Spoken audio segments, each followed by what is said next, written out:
All right, let's get into it. Today, we are going to demystify one of the most crucial, and let's be honest, kind of intimidating parts of any research project, the literature review. If you've ever just stared at a blank page wondering, where do I even start? Then you are in exactly the right place. Okay, let's just dive right in and tackle the biggest mistake people make. So many of us, when we're starting out, we think a literature review is just a shopping list. You grab a bunch of sources, describe them one by one, and you're done. But this quote, it just nails it. That approach completely misses the point, and honestly, you end up with a pretty useless document. So here's our game plan to get this right. First, we'll talk about what this whole thing is really all about. Then we'll figure out its true mission. After that, I'm going to show you some great tools to get organized. We'll master 3 essential skills you absolutely need. And finally, we'll learn how to build a powerful argument based on themes. First things first, to really get what a literature review is, we've got to be crystal clear on what it is not. And trust me, getting this difference right is the foundation for everything else we're going to talk about. And this really shows the difference perfectly. Over on the left, that's the trap. An annotated bibliography where you just list out summaries one after another. But on the right, that's our goal, a synthesis. It's where you're not just listing, you're connecting. You're actually weaving the ideas from all these different sources into one single, coherent conversation.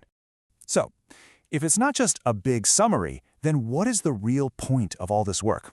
Well, this gets us to your main mission as a researcher. At its heart, a literature review is all about compiling, classifying, and evaluating existing research. Now, pay attention to those verbs. It's not just collecting, you're actively classifying and, the most important one, evaluating. You're not supposed to be a librarian, you're supposed to be a detective. But all this detective work, this evaluation, it has a very specific and, I think, a really exciting mission. It's not just about judging what people did in the past. It's about building the case for what you're going to do next. And here it is, the crucial point.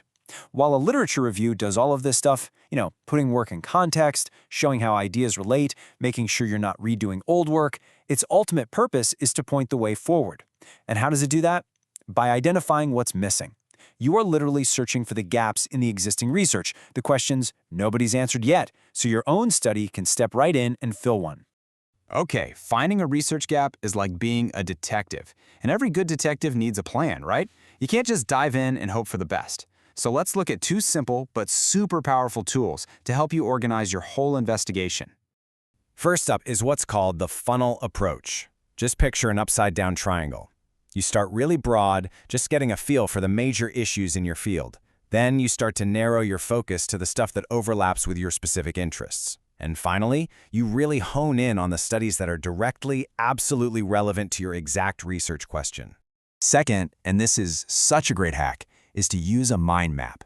Before you even think about writing a paragraph, just sketch out the potential themes and subtopics. It lets you visually organize everything, see how different ideas and authors connect, and basically plan the entire structure of your review. It turns a messy pile of notes into a clear, easy-to-follow blueprint. Okay, so you've got your plan. Now it's time for the real brain work.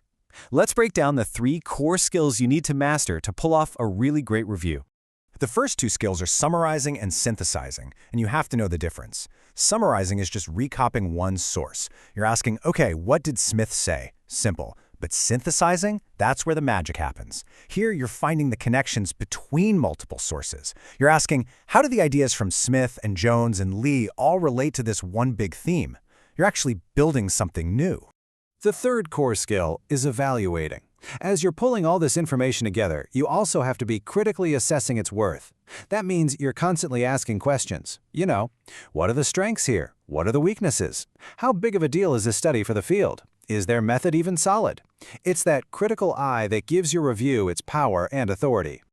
Okay, time to put it all together. With our structure and our skills ready to go, we can now build a really powerful argument. And, maybe most importantly, escape a super common trap for beginners. This is that classic trap. We've all seen it. Every paragraph starts with a different author's name.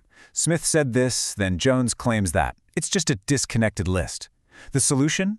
Organize your entire review around themes or trends or big ideas. Instead of talking about authors, you talk about concepts, and you bring in the authors to support your points.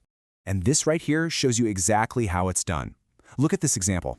It doesn't start with, Robin said, no. It starts with a topic sentence. a claim about the theme of motivation. Then it pulls in evidence from multiple people, like Robbins and Shaw, to back up that one single point. See that? The theme is the star of the show, not the individual authors. That is your goal. So, when you bring it all home, this is what a really good literature review does. Yep, it's comprehensive and up to date, for sure.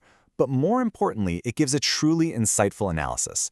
It's actively pointing out similarities and differences, and it all leads to clearly identifying that super important gap that makes your own research necessary. So if there's one thing to take away from all this, it's this. Your literature review is not just a backward-looking summary of what other people have already done. It is a forward-looking argument that proves why your work needs to be done. It sets the stage and it builds the case for your own unique contribution, which leaves you with the real question: what gap will your research fill?